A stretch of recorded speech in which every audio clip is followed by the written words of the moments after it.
இந்த கட்சி 2005 ஆரம்பிச்சு இன்னைக்கு 2011 அடி எடுத்து வைக்கும் பொழுது பொறுக்க முடியாம கலைஞர் அவர்கள் எல்லாருமே பண்ணி என்னுடைய கல்யாண மண்டபத்தை அடிச்சார். எல்லா பிரிட்ஜையும் போய் திறக்கிற ஒரு ஆளுக்கு முந்தைய கலைஞர் தரதான் அந்த பிரிட்ஜை மாத்திரம் திறக்கல. எல்லாரும் போயிட்டாங்க, அப்படி இருக்காங்க. அதுல எங்க போனாலும் ஆக்சிடென்ட். ஓட தெரியாம ஒரு பாலத்தை போட்டாங்க. இப்படி போறதுக்கு இப்படி சுத்தி போட்டாங்க. விஜயகாந்தோட கல்யாண மண்டபம் இப்படி மேல இடிச்சு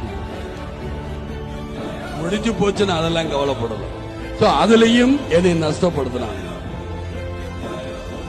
வருமான வரித்துறை அப்படின்னு ஒண்ணு இருந்தது. அந்த வருமான வரித்துறையில என்ன சொன்னாங்க, விஜயகாந்த் நிறைய சம்பாரிச்சு கோடி கோடியா வச்சிருக்காரு. வந்து பார்த்தாங்க ஒண்ணும் இல்ல, இருந்தாலும் நோண்டி நோண்டி கணக்கெடுத்தாங்க. அப்ப நான் அவங்களை பார்த்து கேட்டேன், என்னை மாத்திரம் நோண்டி நோண்டி கணக்கெடுக்கிறீங்களே, ஊரு பூரா கொள்ளையடிச்சு சம்பாரிச்சு வச்சிருக்காங்களே, அவங்க கிட்ட எல்லாம் கணக்கு கேட்கவே மாட்டீங்களா?